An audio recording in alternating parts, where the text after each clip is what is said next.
Hi, I'm Sam Wallace. I am an online health and fitness professional, owner of samwallacefitness.com, and I cannot wait to bring this episode to you guys. Welcome to Ever Forward Radio. We're going to talk about all things zombies, fitness, and creating a sustainable life of health and fitness, as well as growing your coaching business. 3, 2, 1.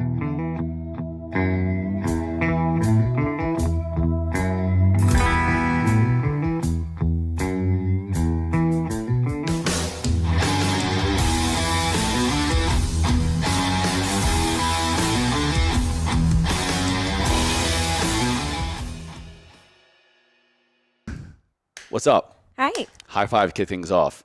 High fives are still in, right? I'm not sure. I just heard that side parts aren't in anymore. If you have a side part. What's up with the Gen Zers? They're giving us shit. Well, yeah, I don't know. Look, I can't keep up with the kids these days. if it weren't for us, they wouldn't have social media. Amen, sister. Amen. Well, Sam, welcome to the show. Thank you so much for coming on. Thank you so much for having me. I'm so excited to be over here and Yeah. sharing some great conversation. And welcome to LA. You're a newbie. I'm a noob. You're a newbie. Is noob still in? Noob. Yeah, we'll go with noob. Yeah, I like that. No one's told me it's canceled yet, so we'll go with it. Oh, yeah, we can get into cancel culture another time. Because I know what my first couple weeks were like moving to LA, living here. Quickly, please, touch on that. What's the transition been like? Has it been as profound for you as it has been for many other people, myself included? I moved out here for business opportunities, and thankfully, that's how we were connected. Yeah. And it's been so abundant. I've made some great relationships since I've been out here, but as you know, when you run your own business, it's very easy to get thrown into work, and you don't really stop to smell the roses or really take in what's happening. And so for me, my first 2 weeks out here were just so busy, go, get into your routine. And then I actually ended up driving back to Phoenix and was there for a weekend. And when I came back, that's when it really hit me that this was reality and that, I had made this transition. Yeah. And it's interesting because Phoenix holds a lot of weight for me. I lived there for 20 years and I had a lot of trauma there and a lot of anxiety. And for me, I didn't recognize how strong those feelings were or how much was really being suppressed until I went back. And it was crazy just driving into the city and feeling this overwhelm of all of those emotions. I'm like, oh my gosh, I can't believe I felt like this for 20 years. What's going on here? Yeah. Yeah. And so it really woke me up to just how precious change can be and how abundant it can be for yourself. And I'm I like to really lean into fear. And I think that fear and trauma can be such a beautiful thing if we allow it to drive us in the right ways. And sometimes making the scariest decisions for ourselves are the most abundant for us. And that's what I realized being out here in LA, that this feels like home. Wow. Will it be a forever home? I don't know, but I'm just really trying to embrace and cherish my time here and the opportunities that are to follow. Very well said. You're many, many weeks ahead of me, honestly. And I'm someone who talks about change a lot. My family jokes, I always move like once a year, even within the same city. I got a different address, and it was very kind of common culture for me in the military as well, always changing places, going different places. And I've always accepted that as the norm, and I've looked for it. It really has helped always get me out of comfort zones. And just, even if I didn't fully feel comfortable or stagnant, I knew just a change in environment would help that. It promotes growth, right? Because it forces you to think and do things differently. Your whole daily living is different. Right. But coming somewhere like to LA, I had visited many times, but for the first 10 months, I was not feeling it. I was like, I don't know, didn't make the right decision. Is it too late to transfer schools for my wife? It was just not meshing that well, and you just got to give it time. And so I think you got a little bit of a leg up on me in terms of that mindset to that big life transition of picking up roots and just stepping into the unknown, really. Right. But like you said, the only way we grow is by getting comfortable with being uncomfortable. And I'm definitely uncomfortable. I would not say that this transition has been all Mm. roses and butterflies. Oh, good. You're And making me feel better. Okay, cool. yeah, no, it's, I Like, was, be sad with me. yeah, I am. Well, it's interesting. I'm excited for change because I'm pushing the boundaries of what I know. And I know Mm, that that's what's going to help catapult me into bigger and better opportunities for myself and for my business. And I'm young. I don't have mm. kids. I don't really have any massive obligations or things that are holding me back. And I have a great support system. So Amazing. I felt that this was really my one shot to take this opportunity and experience learning who I am on my own. And not that I'm really a codependent person, I'm Mm. very independent, but I've never done something by myself like this. Oh, wow. And Okay. so, I've moved and I've lived places, but I've always had my family in That close, support system comes with you, yeah, my or not far family. by. Yeah. Right, exactly. And so I felt this part of me just wasn't being fulfilled. And I've really been on this journey of just figuring out who I am in this portion of my life. And I felt that coming out here was close enough to home, but Mm. far enough away that I could really branch out and discover who I am and be able to grow from that personal experience. Yeah. So I was just telling one of my girlfriends earlier this morning, actually, I'm like, I'm really homesick. I just want to Oh. come home, Oh. and I'm just having a hard Yeah. time because I haven't been able to really meet anyone yet because LA is just this week starting to open back up. It's a And whole wide world out there. yeah, Yeah. it's just not, it's not normal. It's not normal Mm. circumstances. So it's a lot harder to network and connect with people. And I've noticed that the people that I have been so fortunate to connect with actually aren't from LA. They're all Yeah. transplants, which Yeah. is what we were just talking Yeah. about before this episode. And I'm finding that I resonate a lot more with people that are transplants from here, and we have a Mm. lot more in common, which is interesting to me because I didn't think that that's like Yeah. how it would be. But I'm super blessed. I'm making Yeah. great friendships. What do you look for in a support system? It sounds like you have a really solid one back home, which I think most people would say they do, or there is one, right? Whether or not you get along maybe with all your friends and family, at least there is some kind of support system there. So now that you're kind of stepping out on your own now, what are you looking for in a support system? What are you looking for in a community, in a tribe, for daily living? And you came out here with a lot of aspirations for your business as well. So what about that? Yeah. I struggled for years with toxic positivity. And What do you mean by that? so, toxic positivity is where we tell ourselves positive affirmations or we Mm. tell ourselves positive compliments in hopes that we become what we're saying to ourselves, but Okay. we don't Okay. truly believe that about ourselves. And this has kind of been a trending Mm. topic amongst fitness influencers and fitness people or people in the fitness community coming out of COVID because Oh, yeah, I bet. Yeah. so Yeah. many people felt that they just weren't living up to what their standards were or what their normal life would be. Mm. And people had a really hard transition through that year. And so for me, I started thinking about what toxic positivity looked like in aspects of my life. And I, if anybody has heard any of my other podcasts or been to my page, I talk about resiliency. My Yeah. entire Yeah. Yeah. story has been nothing but just getting hit by a freight train and then coming back and finding resilience and opportunity in adversity because we have two options. We either sit down and be a victim to our circumstances or we rise up and become a victor. And so for me, that made me have to really look at my entire life as a whole and the relationships that I had around me. And I really believe in the law of attraction. Yeah. And Uh-huh. I was never truly happy or confident within myself, even through my prime in fitness. And I couldn't figure out why I was attracting toxic relationships and toxic people. Well, can I pause you right there? Actually, I think that's such a huge level of awareness that most people don't get. And I hate to say until it's too late, but it's when you look back at things that you dislike about your life, like I want to change some things. I want to rise up in my job. I want to improve the quality of my relationships. Well, a lot of times we come to that hard realization that, wait a minute, I'm the common denominator. And it kind of sounds like you got there quicker than usual. Yeah, I definitely am not perfect. I have, Wait, you're not? well, I'm trying to be humble here, okay? Calm my ego. um, no, I just started to notice this trend that I was just never genuinely happy, Mm, and I couldn't figure out why that was. So I was looking for happiness in all of the wrong places. wow. Wow. And one thing that I noticed a trend with was that I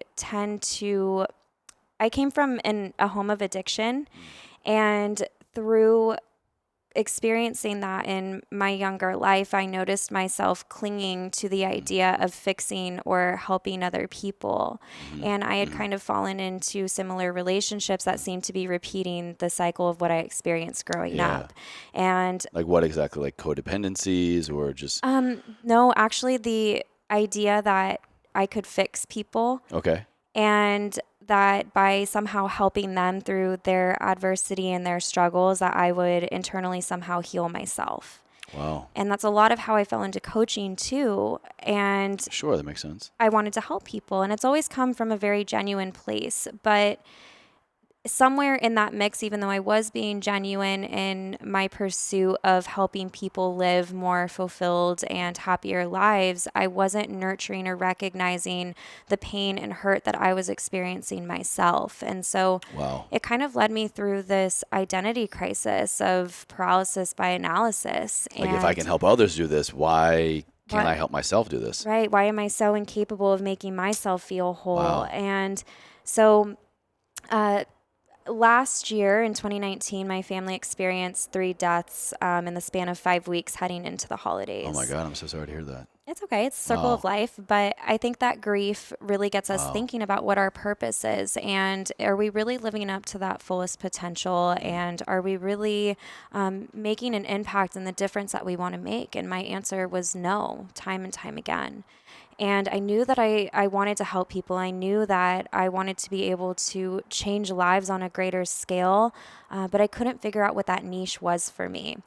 And I never thought that coaching would be that door into mm. helping people because of my previous experience in the coaching industry, coaching for Orange Theory or box gyms or being independent online. I mean, I just didn't realize that you could scale it in that sense. Mm-hmm. And Yeah.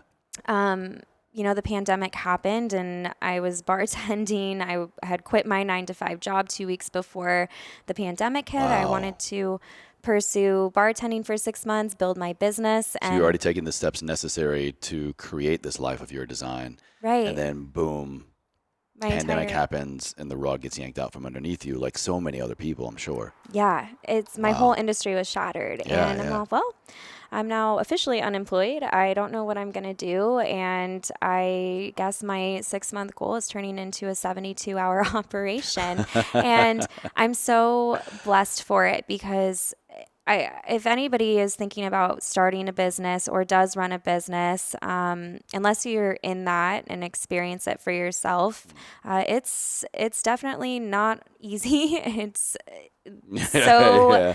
so Yeah. hard, and you want to quit more times than you succeed. And Yeah. I think that this has been the best learning opportunity and experience for me on a personal level over the last year. But one thing that I realized is that I found myself throughout this process, and it wasn't by helping other people, it was learning from the people that I was coaching that in turn changed my life.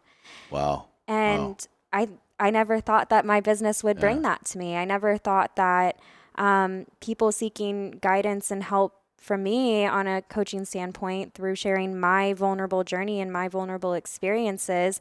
Usually when you think of coaching, you're hiring someone because they're there to give you a tune up or to help you in a hard situation in your life. And They're perhaps strong where you are weak, right, or they have experience where you are thirsty for knowledge. right. And I think that I've just learned so much more about myself through this process of being able to help and coach them that it's the community is just kind of driven and created itself. And my community is a little bit different in terms of fitness. We don't focus on the physical transformation. We focus on healing our inner selves first Mm. because anybody can follow a training program. Anybody can Sure, sure. follow a nutrition program and it's going to change their life physically. Mm-hmm. But people don't look at the long term. Where do you want to be 5 years from now? Where do you want to be 6 months from now, a year from now? And What is that physical change going to do for your life? right. And the Yeah. answer is nothing. Yeah. Like, oh, haven't gotten that far, coach. Well, Yeah. yeah, not even Yeah. that. It's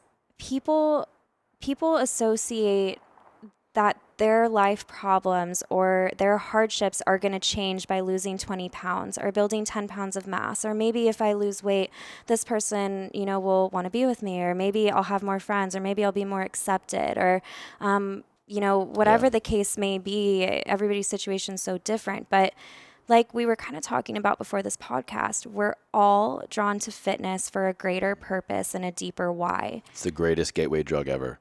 It is. And I think it's Yeah. so addicting. But that purpose is to heal. Mm-hmm, mm-hmm, And mm-hmm. most people don't ever tap into their greatest limiting beliefs of what is really getting us there in the first place. Mm. For me, mine was trauma. My why was to feel better. My why was to heal from everything that I experienced in my adolescence and growing up. Wow. And somehow fitness healed me in that sense. But it wasn't until I looked inward and was able to heal and accept those painful traumas that are a part of my life and truly look at myself and say, no, like this is what you're doing wrong for you. This is why, these aspects of your life aren't changing. They're not getting better is because you're not fixing and healing yourself. And when I Yeah. was able to accept that part about me, I stopped getting on Instagram and comparing myself to other women. I stopped looking at other people that had more success for me and started celebrating them. I was able to walk into a room and command a bedroom and feel good Yeah. in the Yeah. important aspects of my life. Mm-hmm. And that is how fitness shaped me. Because we use Wow. fitness as our iron therapy and we use fitness to enhance our lives. Mm-hmm. And fitness isn't about derailing your life to make fitness fit. It's about following your life and incorporating fitness to complement it in the best ways. So with my team of strong women and men, we don't just focus on the physical transformation. They're getting results no matter what. We focus on helping them overcome their limiting beliefs, like their true, deepest limiting beliefs that are holding them back from being able to catapult and shotgun forward and stepping into who they truly are.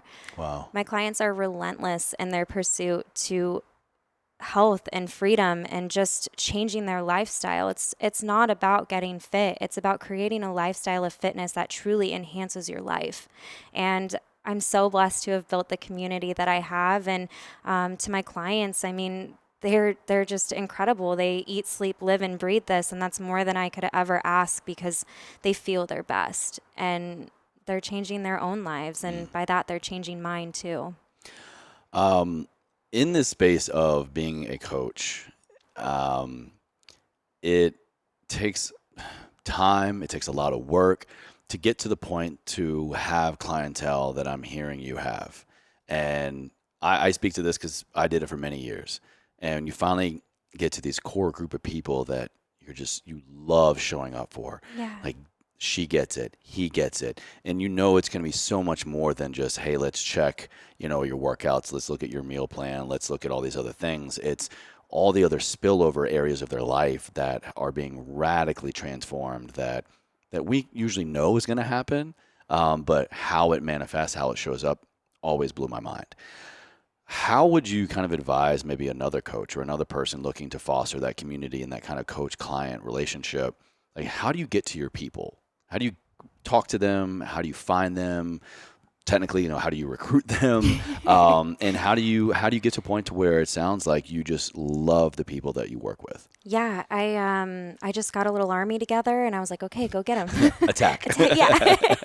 Well, You in the DMs. I got No. this funnel that it. No, I don't use any funnels. I don't do any direct messages. I simply just show up authentically myself, and I speak my truth and I speak my value. And You mean on social media, on online? social media, Yeah. just having conversations. If I actually had a lady, I was on the beach and she was holding her dog was just out of control. And I'm like, hey, Oh, hey, I have a dog that, used to act the yeah. same way. Can I show you something really quick? And she goes, yeah, sure. And so I don't know.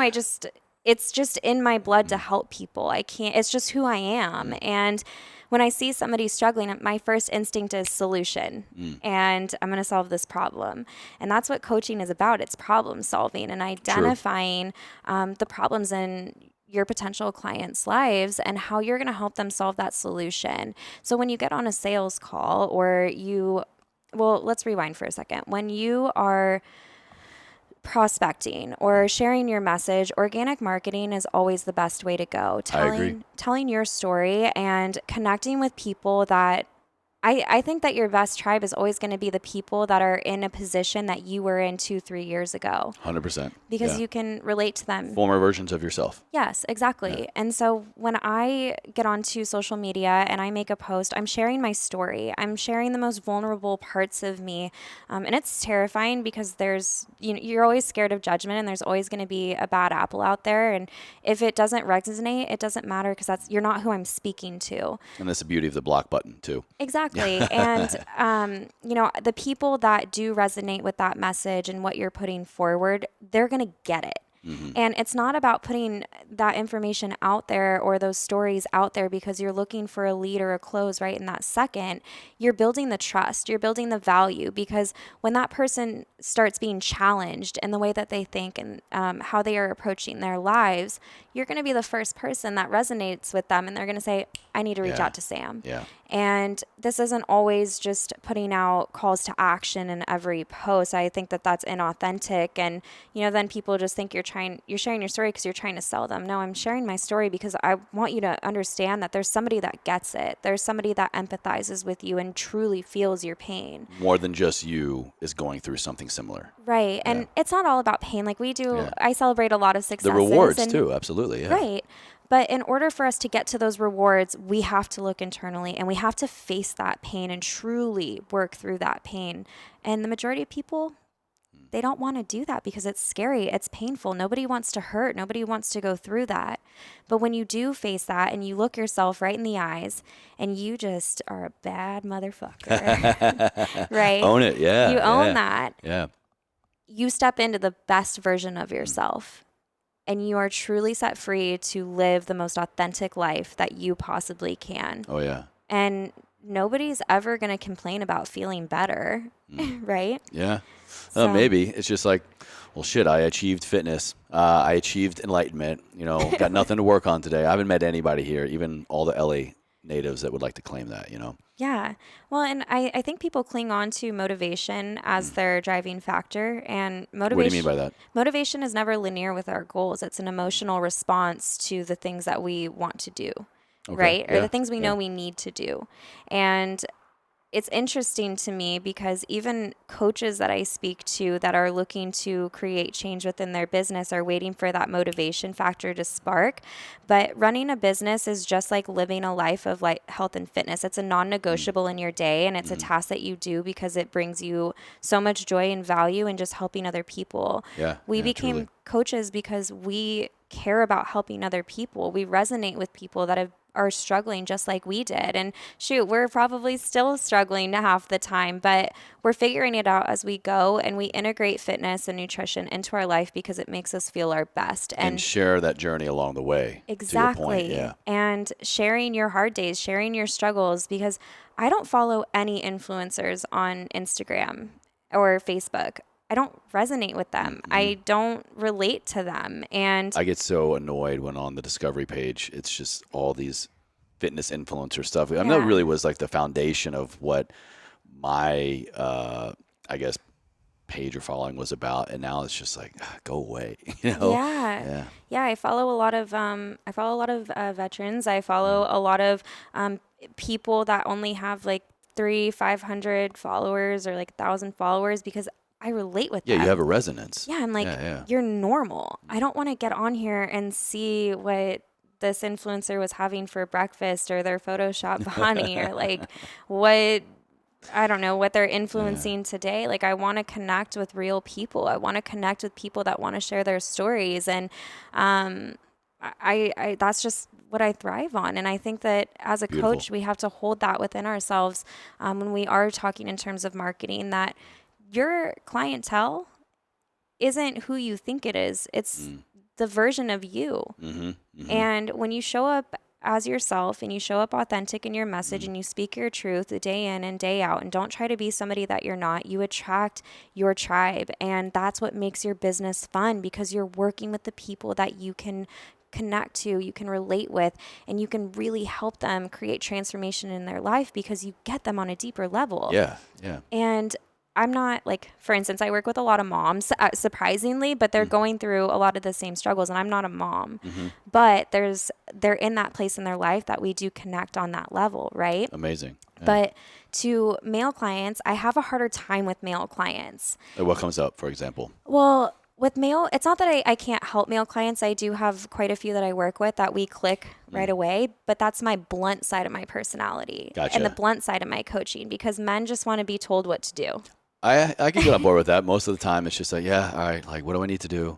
What do I need to do more of? What do I need to do Yeah. less of? And get some kind of just, mirroring every once in a while. Yeah, and I don't really have to do a lot of emotional coaching with men as I do with females. I feel like when I get on the phone with guys, the thing that I really enjoy about our conversations is it's just sitting here shooting the shit. And that's kind of like what makes it fun, because it's a break from it. Kind of But lets the guard down a little bit. yeah, You and can sink into it a little bit more. right, they're relaxed, they're chill, and the thing about men is that they're gonna open up and they're gonna talk to you about things when like it's relevant for them. And Gotcha, if okay. they feel pressured into talking about those things, they're kind of guarded and they're all Yeah, meh, fair, in a fair sense. statement for most people, yeah. Yeah, I mean, Most depending guys. on the person, and I mean, don't get me wrong. There's some men that do come out and they're just like, like I need to get this out. But for the most part, it's harder for me to connect with guys because I'm not a male and I haven't experienced life from that Literally viewpoint. can't relate to some things, yeah. Yeah, literally cannot.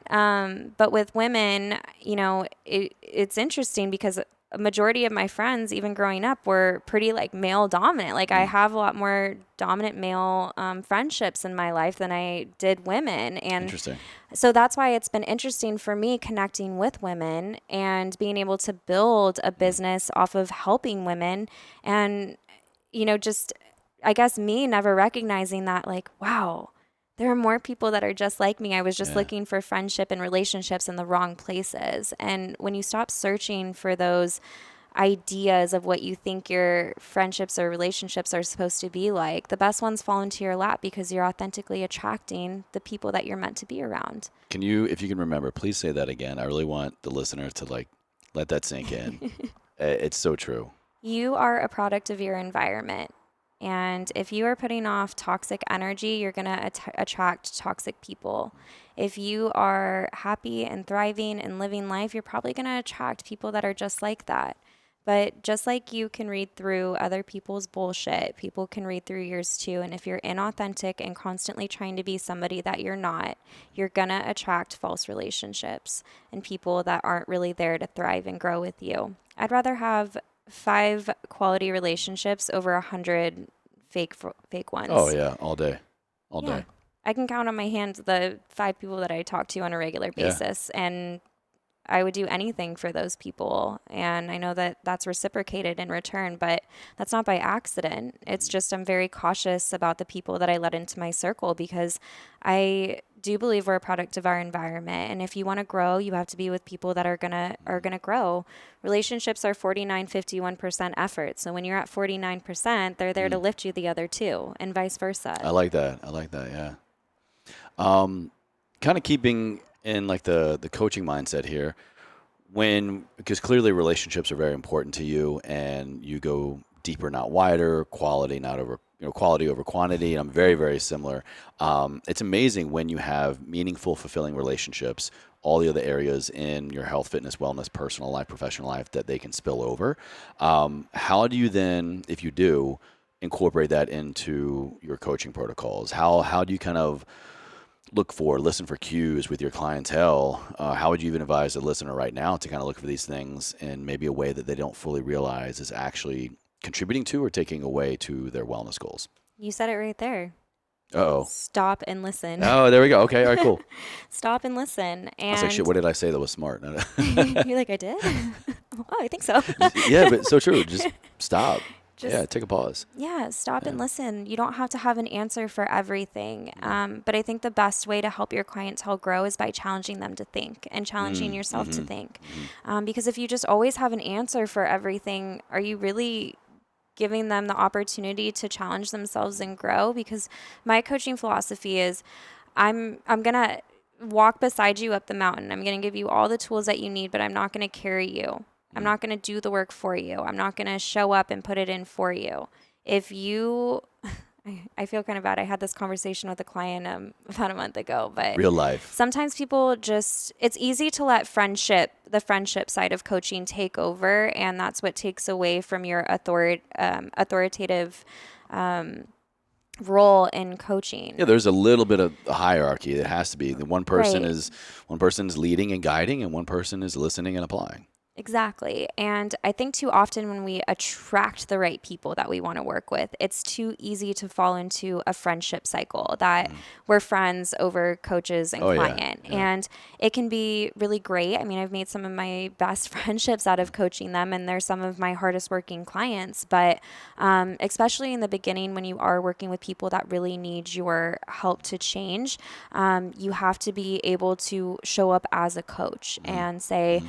you know, like you have to call people out on Mm. their bullshit because that's why you're Mm. hired to be their coaches to help them in that aspect. Otherwise, Yeah. like, what are you really doing? Yeah, you're like a friend for hire. Like, no, they probably already have that covered. Yeah, They need somebody to call them out, and also at the same time, to it's a positive reinforcement. Hey, what you're saying, what you're doing, what you're not saying, what you're not doing is in alignment with the goal that we are here to work on. exactly. Yeah. And, I like I was gonna mention, a couple months ago, I did have to have the hard conversation with one of those clients and say, look, if you don't care about you, I don't care about you. Wow. No way. Wow. And it was a very hard conversation to have, but sometimes people need that tough love Yeah. to wake up because in our hearts, we know that we do care about them and we care Mhm. about their goals more than they care about their goals. And that's going to be 95% of working with people is that you will always want their goals more than they want it for themselves.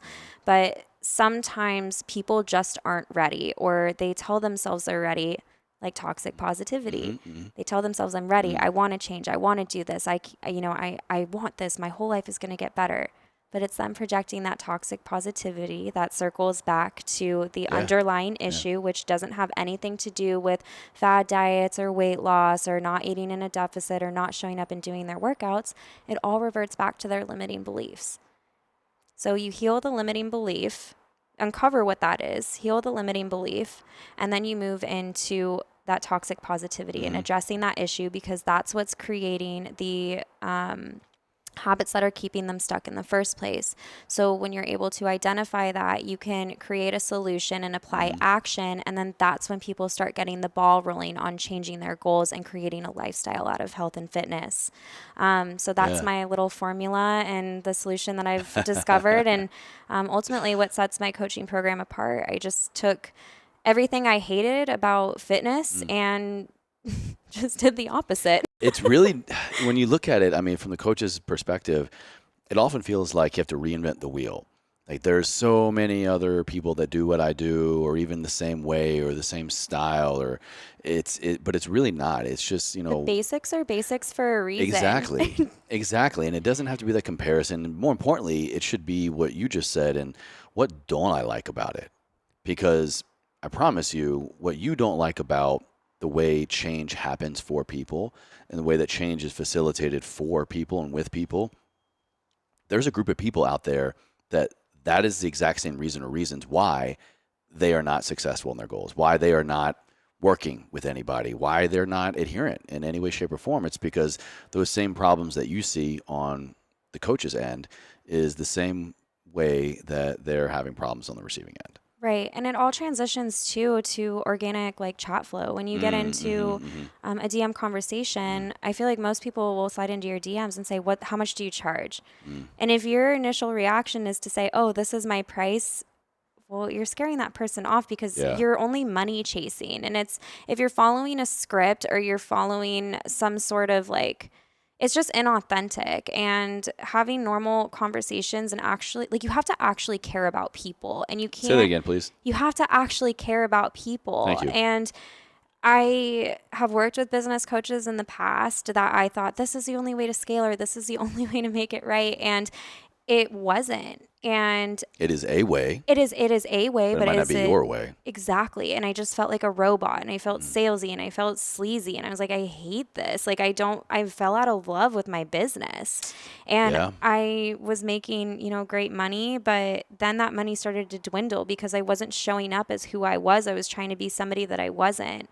And it wasn't until I actually started working with my most recent business coaches that I fell in love with my business again. And actually, I just hit my biggest month yet that I've Amazing. had. Congrats. Thank you. Yeah. And, it really is just as simple as that. Show up as yourself. So when you approach a conversation with a prospective client, you're not just like going into it looking at it as a sale or a lead. You're just having a conversation Yeah. with Yeah. them. Like, hey, I just genuinely want to know, what are you struggling with? Like, Yeah. how can I help you? And that will organically like lead into getting them on a call. And when you get on a call, you shouldn't even have to talk about what your program is, because you're so invested in what, problem solving and helping them create solutions, that they're just like, here's Yeah. my card. Yeah. Or, I just want to feel better. I don't even care what it takes. Because here's the thing, when you market yourself on social media, people don't care about workout videos. People don't care about nutrition tips. People don't care about, This is the bitter truth, my friends. This is the bitter truth. like, Yeah. I'll be so blunt honest. The Yeah. only reason why I have workout videos on my page is because that's what Instagram's algorithm is picking up right now. And that's the only way I It's gonna can, get like, you shown. yeah, I can Yeah. truly Yeah. like get onto Explore and get shown. Do I want to share those? No, because people that are saving those and liking those, they're not the person that's going to buy from you. The person that wants to work with you doesn't engage in your posts. They don't comment on your So stuff. true. They don't So reach true. out. They're hidden watching in the back. So when you put a call to action about something vulnerable, right off the bat that your initial clientele isn't engaging in that. I can think of probably a dozen people right now that when I was still actively coaching, they would hit me up. I would promote something I was doing, or however we wound up like in the DMs or email. I was like, oh, I've been watching your stuff for months. I've been listening for years. And I'm like, really? This is the first time I've ever heard of you. Yeah. I've never seen a comment. I've never I don't recognize your handle or something popping up as something or someone that's frequently on my content. But no, I just resonated with something. I saw a part of me in you.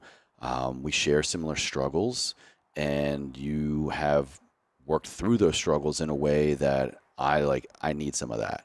And then next thing you know, I would be working with them for months, even a couple of years, some people. Yeah. Yeah. And I think it's talking about the things that people don't want to talk about. Yes, truly. I'm going to be Truly. just so brutally honest. I had a $12,000 post. Wow. What do you mean by that? I had a post that made me $12K Oh, okay. Okay, gotcha. talking about sex. Amazing. What was the premise? Why do you have sex with the lights off? Ah, and that was triggering enough for someone in a good way to reach out to eventually work with you. Multiple people. Multiple. And it created Wow. a rhythmic flow over the course of several months, and actually still is, because people are like, wow, it's something personal. It's something that they're like truly experiencing in their lives. Yeah.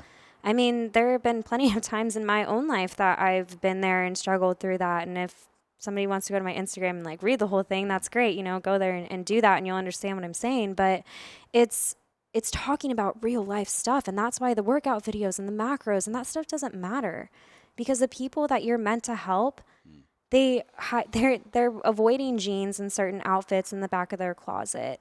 And, there are men that don't want to get dressed up. They don't want to go on a date. They don't want to go on a hike. There are women that, just don't feel sexy in a bathing suit, and they hide themselves, and They don't want to keep the lights on in the bedroom. they don't want to keep the lights on in the bedroom. They're not Yeah. connecting with their partners. Their relationships are failing. And it comes back to simply just nurturing what are real life problems that people are experiencing?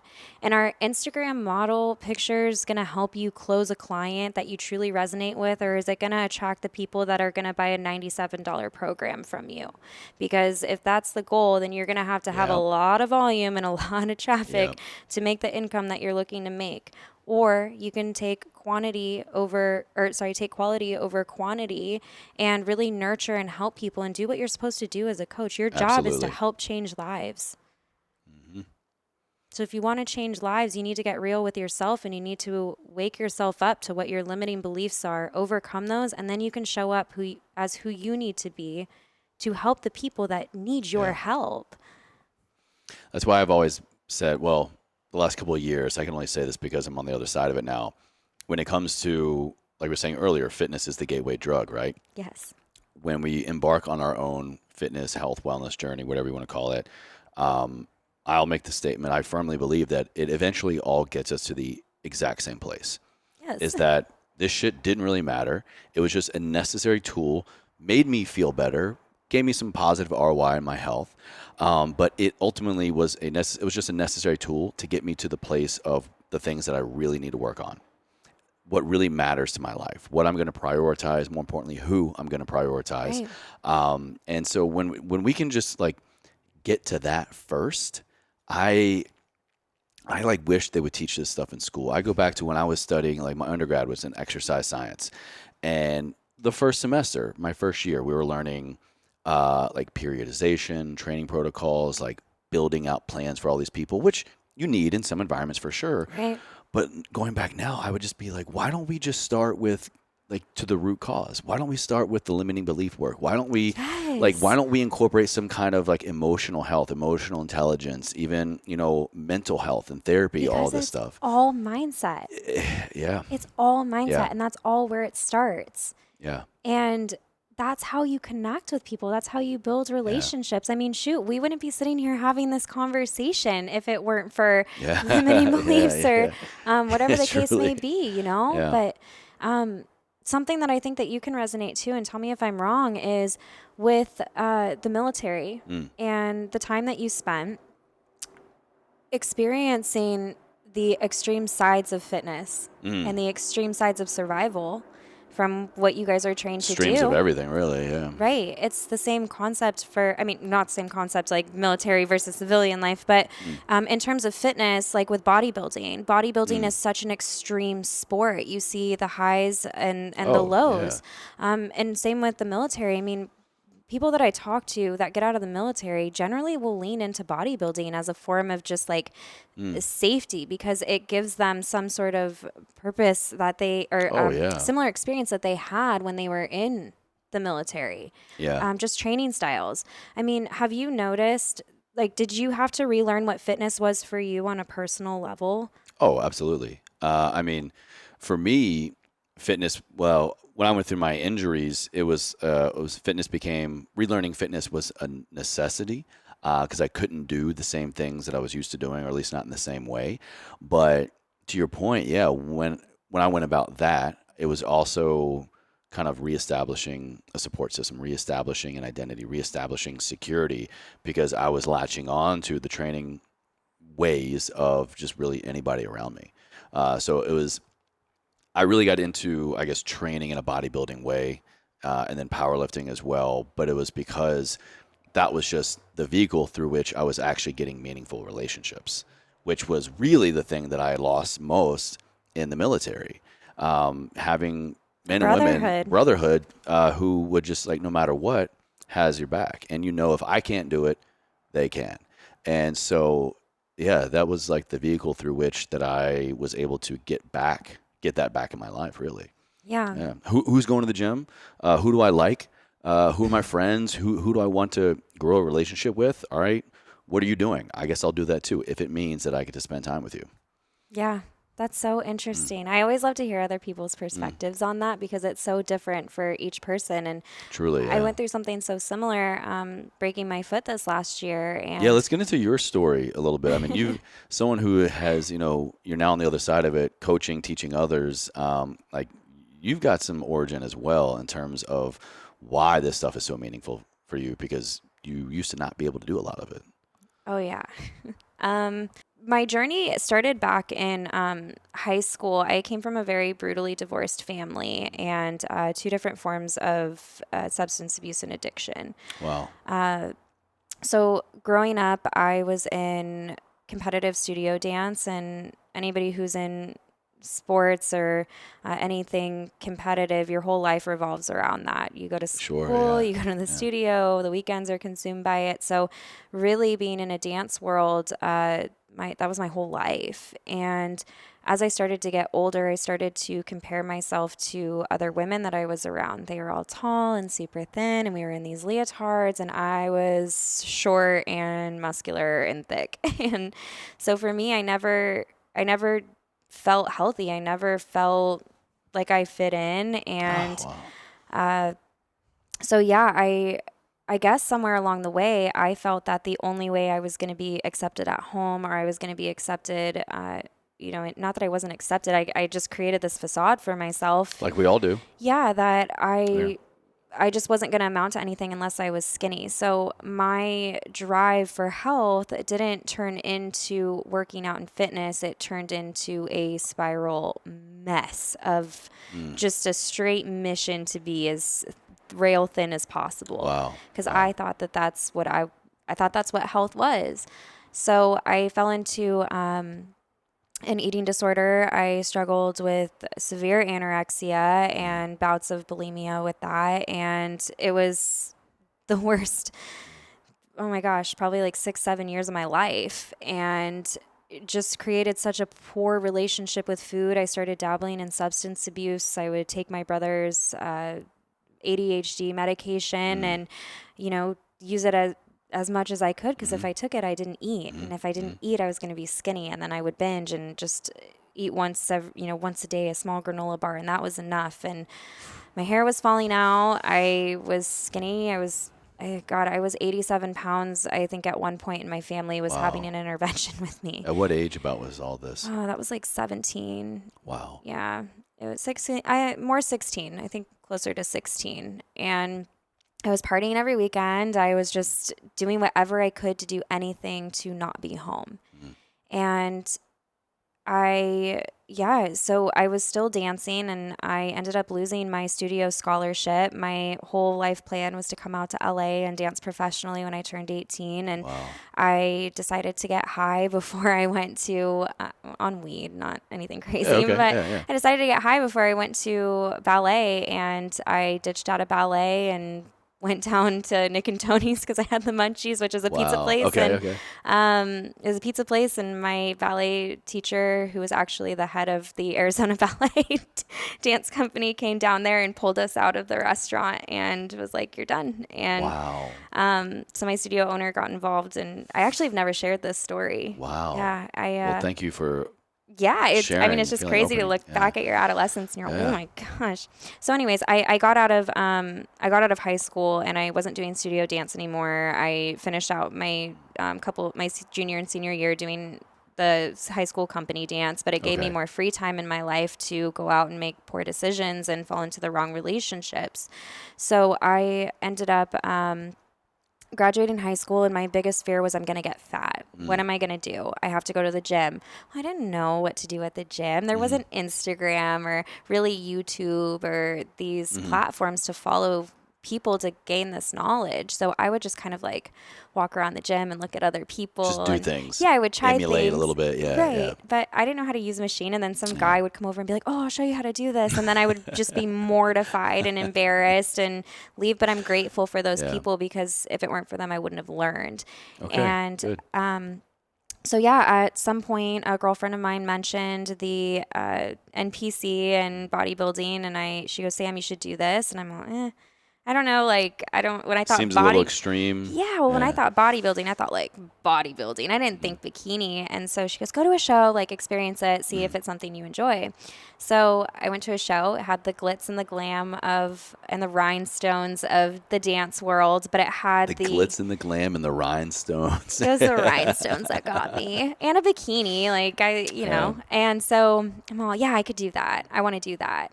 and I ended up meeting my first coach who worked at the gym that I was going to, and he was branching off to start his independent There you training go. company. And he's like, hey, like, come in for a few sessions.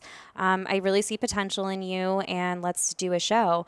Mm. And I don't have money. I'm 18 years old. Like, I'm just starting work. I'm going to college. And he's like, no, no, no, just come in, do a few sessions, see if it's something you like. And I'm like, okay. And so a coach took a chance on me, and I ended up having a great amateur career and continued to compete over the course of, the next 2 years. Well, I ended up that first year competing, I placed second in a teen division, and that was really the fire that lit me All to right. All um, right. Look at I you. was like, second place? That's unacceptable. I want first. And The hunger I, for more. yeah, and I turned 20 about a month after that first show, and I went straight into another prep, and I started, I went into that next show a few months later and ended up sweeping it. I won first in overall, open and novice at the Hell time. yeah. All And I was right. like, All so in right. my All head right. at 20, I'm going pro. I'm I'm the going, shit. yeah, like I got Yeah. like built this ego around me, and it was so toxic. Like I feel so bad about Mm. like people that were around me at that time because I was Mm. doing good. I was Yeah. winning shows, and I came across as like cocky and arrogant instead of confident and humble. And so I went into nationals, and I was humbled because I got last call Mm. outs and did not place. And I was like, okay. So So from one end to the other. yeah, it was like 0 to 100 Wow. real quick Wow. on each side. But I came out of that, and I was like, okay, I just want to be better. I want to put my head down, and I want to work, and I want to keep competing and see, like, I want to go pro. It's my main goal. So I was getting ready for another show prep to go to another national show in Miami that November, and I ended up going on a snowboarding trip instead. And long story short, I had appendicitis that I put off for 4 days, and I didn't Oof. know. And I my friends ended up picking me up and taking me to the hospital, and they were like, you're going to the hospital. I wanted to go home and go to bed and just call and make a doctor's appointment the next morning. Jeez. Wow. And yeah, I ended up having appendicitis on the outside of my appendix, and I was diagnosed with endometriosis. That Mm-hmm. was the initial cause of the appendicitis. So I had cuts all over my reproductive organs, and the infection had got inside my right fallopian tube and ovary. And then they found that my uterus was actually attached to my bowel. Oh, wow. So what was supposed to be a small little removal of my appendix, Surprise. yeah, turned into a full reconstruction and just dissection of that and a appendectomy. So And my understanding is the surgery almost killed you. yeah. So my doctors, I woke up from surgery, and I remember waking up, and it was my mom and my dad, and this is the first time I had seen my mom and dad in the same room in probably like 10 Oh, years. wow. Wow. Yeah. Yeah, and I Yeah. was like, I just remember waking up, and I was mortified. I'm all, oh Wow. my gosh, like, Am I in heaven? Like, yeah, what's, I'm like, wait, what is going is this the on? tunnel at the end? Like, what's going on? Yeah, and Wow. I remember the surgeon coming over and briefly like telling me what had happened, and my parents were there, and my mom's an RN, so she was Mm. trying to like basically tell me in Bedside normal, manner. yeah, like tell me in normal people Yeah. terms. Yeah. And so yeah, the doctor basically said, you're so lucky that you had a support system around you that forced you to come in, Mm. because had you gone to bed last night, you would have gone septic, and you probably would not have woken up. And Wow. that to me was insane. Like that was the Wow. biggest wake up call. Like, oh my gosh, like I came this close to knocking on dad's door, and I didn't, just because I was being stubborn Mm-hmm. and wasn't listening to my body. And just because you look shredded and have a great physique on the outside doesn't mean that you're healthy on the inside. And so it's just a misconception that people have. I mean, and I was a part of that problem, portraying the wrong side of what health was. I'll even make the argument, I think, for people who chronically take it to such extreme levels, the perfection level on the outside, the inside becomes polar opposite. And that was The me. body cannot survive that way long term. Yeah, and I didn't know that. I just was chasing a placing. I was Sure, chasing yeah. a title, and I thought that was health. I'm like, I'm shredded. I look good. I'm lean. I have a six pack. I'm 8-9% body fat. Whatever. My hair's falling out, but it's fine. I'll just wear extensions. And I ended up causing so much metabolic damage, and to the point that a couple years later, they thought that I was a type 1 diabetic. No shit. And Wow. I went through thousands of dollars worth of medical testing to find out that I just had no vitamin D in my body and a severe gluten intolerance and dairy intolerance I developed from just not Wow. taking care of myself. Probably had wrecked your gut, wrecked your adrenals. Hormone imbalances Shot. out the wazoo. Yeah. Gone. Yeah. So that first surgery that I had really opened my eyes to how much I was struggling. If you've ever experienced a stomach surgery, you can't do anything on your own. You can't get off the couch. You can't use the bathroom by yourself. You can't shower by yourself. You are fully codependent on other people. Yeah.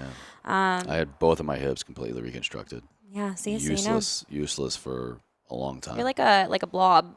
You kind of just lay there and Yeah. that's it. Dependent on somebody else for everything else. Everything. And you feel this burden and you Mm. feel this sense of like, you know that you're not a burden on people when Mm. you're going through that, but when you're so used to being self-sufficient and independent, like Yeah. Yeah. you're like, this is not going to be my life. And Like, especially you stepping off stage, achieving just your, at the time, biggest life's dreams, yeah, and to just be at the peak of aspirations, peak of aesthetics, to literally just go as far away from that as you could.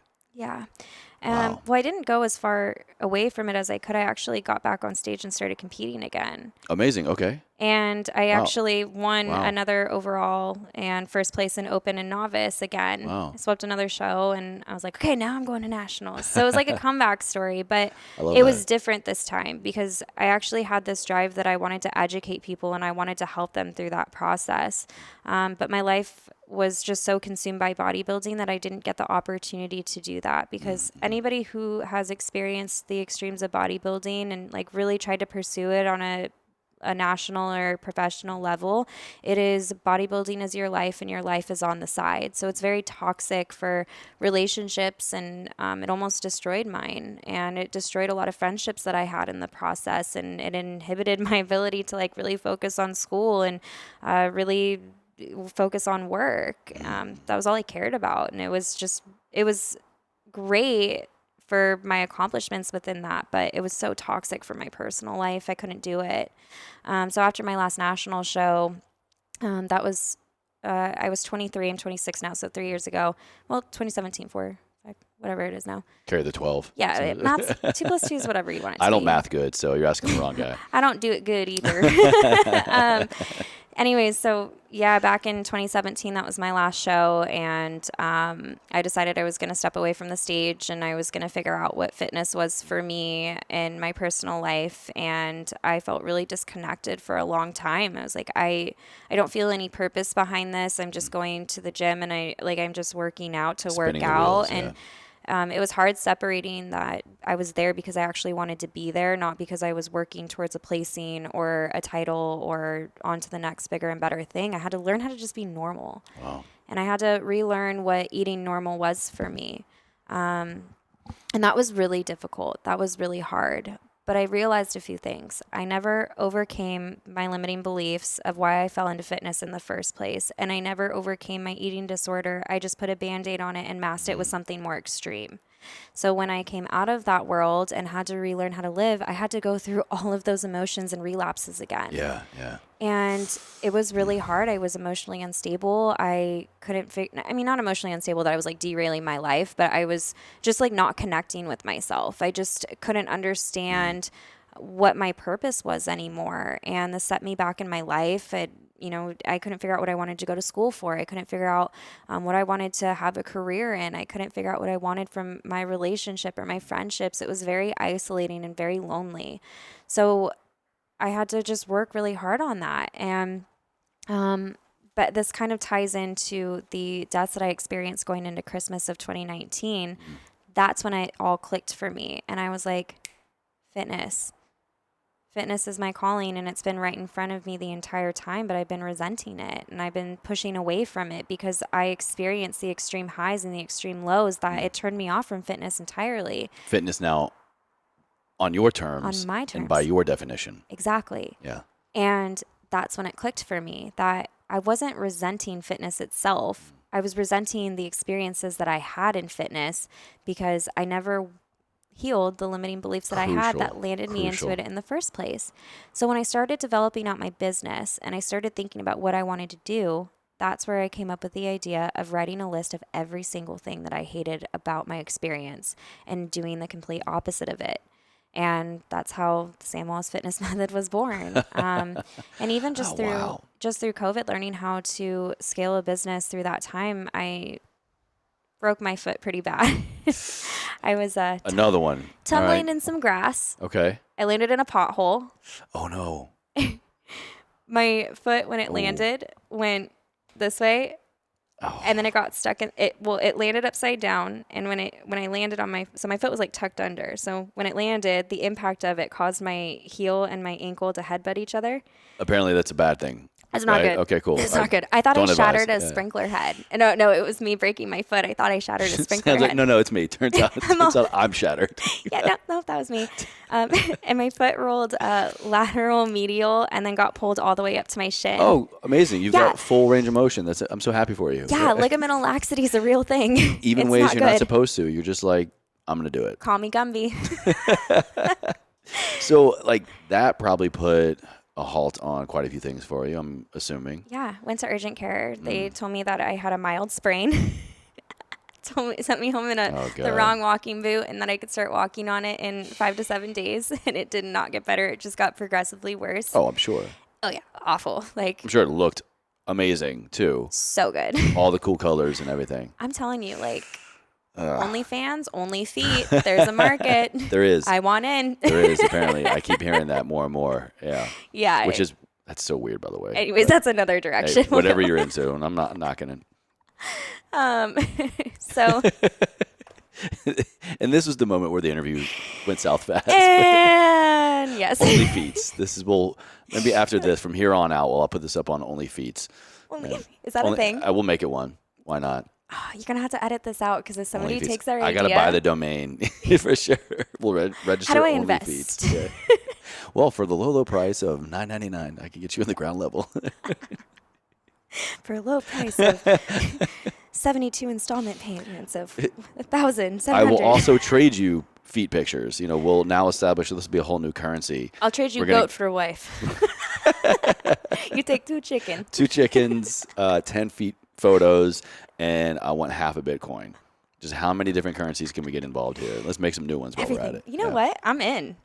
Screw podcasting, screw fitness. The way the world is going, like I wake up every day and I'm like, all right, what else is going to be new that I thought was over, I thought was illegal, or had no idea it could even exist, but now it's not only a thing, but we're actually trading it for goods. Out of all the stuff that came out of 2020, the one that I still have so many questions on, it was like event after event after event after event. Hey, aliens are actually real. It's confirmed. Okay, event. But like, it was just so oh my passed God, over. they just like snuck that one right in. Yeah, and people were like, wait, okay, wait, aliens are real. Wait. Yeah, can we go back to that? Like, aliens are real? Yeah. Why are we not talking about this? Yeah, it was like, So story, unclassified documents about unclassified. That's a whole new thing we'll go with too. All the newness coming out of this conversation. Unclassified. It's information that's so secret, it has to go from classified to unclassified. Turns out I'm an actual idiot. Yeah. And I used to work with classified documents. You think I would know this shit. Yeah. If there's anything I've learned about people in the military, we're actual idiots. 100%. Yeah. We trust you with our lives, but I don't disagree with you. Yeah. Even at the highest level. Nope. Right. Full potato. I've been surrounded with special forces Marines They're the most for special. the last 6 years of my life. The most special. The stories that I hear. Yeah. I don't know what prompts somebody to light off big fireworks in their living room, but. Oh, that sounds like fun. I'm a pyro at heart. Me too. I'm kind of bummed that I wasn't there for that, but like, it's still just the common sense factor. I have no idea how we got to where we are right now. I blame you. You derailed quickly about OnlyFans for your feet, your busted foot. Oh yeah, that thing. So take me back to that. So you like go through this another significant injury with your foot. So like, what did that do?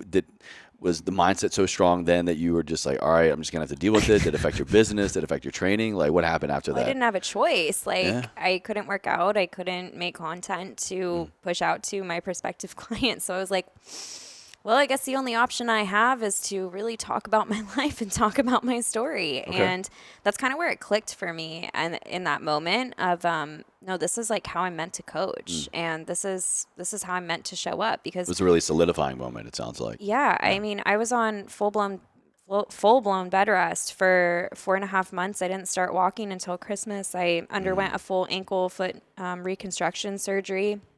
I had to Wow. relearn how to walk again. I had to relearn, like, seriously, how to do so many things again. And that was just, I think that injury was the most trying time I've experienced in my life. I wouldn't even wish that upon my worst enemy. And it really gave me a deeper appreciation for health and fitness. And I think just through that whole year, it was, okay, death, I quit my job, I'm going to bartend, my whole industry gets shattered, I start a business, we're on a Damn. lockdown. Okay, got a little blip of my life back, it's getting back to normal. A week later, bam, broke my foot, can't drive, can't walk, can't leave my bed for 5 months. One step forward, 2 steps back. Yeah, Wow. relearn how to walk, and then relearning how to direct my business, and then all of a sudden I'm moving to LA and I'm back in lockdown again. So maybe it's all your fault. Maybe it's I'm Murphy. Call me Murphy. are you the like the patient zero here, or like cause zero, or I don't know. Oh my God. I'm not saying that's like Look, all I'm saying is I wanted zombies. that's like the only thing missing at this point, right? Jeez. Vaccine, we're gonna get zombies. Okay, anyways, yeah, so where are we going? I've been training for this. Why do you think I have so many baseball bats downstairs? I'm just kidding. I don't. She's like, all right, I gotta go. That got weird real fast. What's this address? You guys saw it last. It's about that moment. Yeah, we're about an hour. This is about the moment where we just get delirious. Yeah, It's like, we did well. We did well. We held the line for a little bit.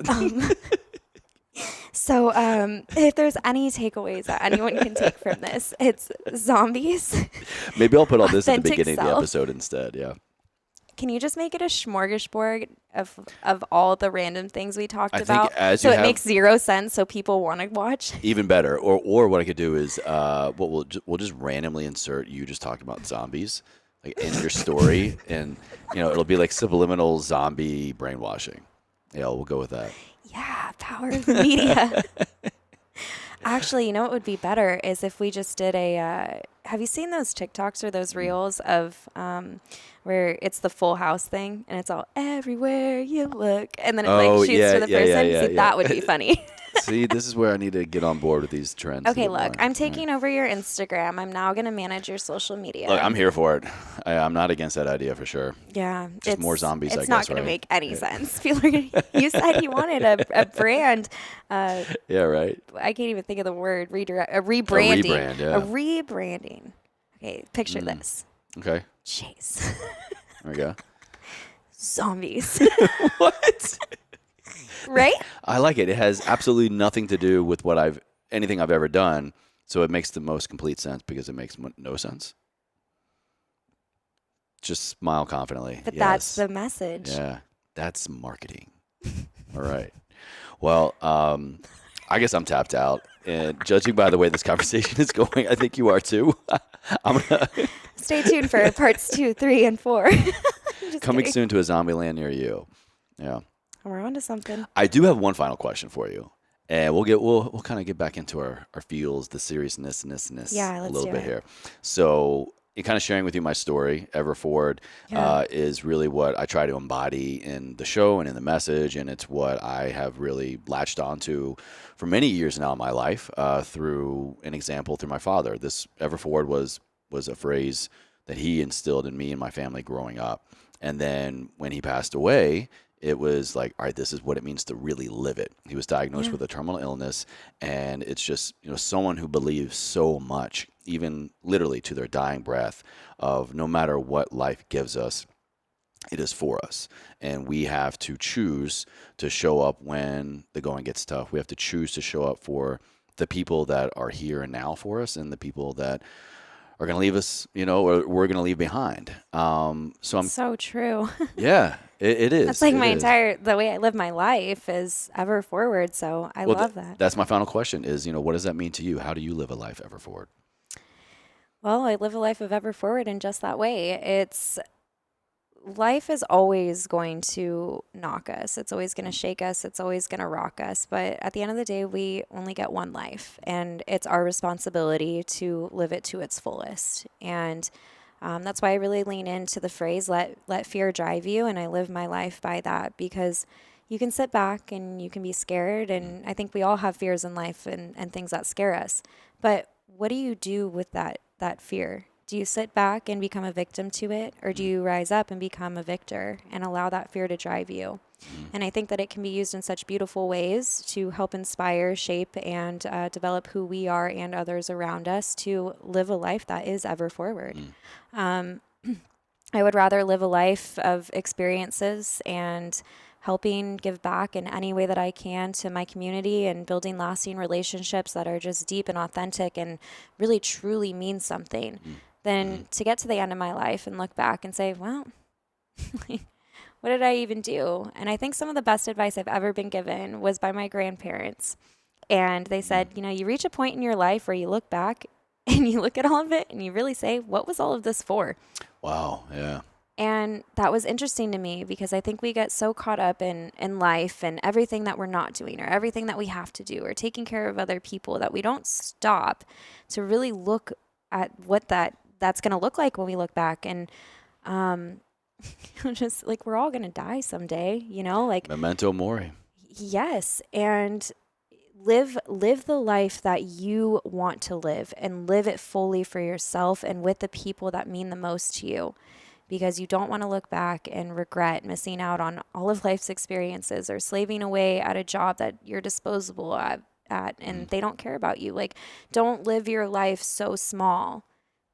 Live your life as big as possible in whatever way that looks like for you. I love that. Yeah.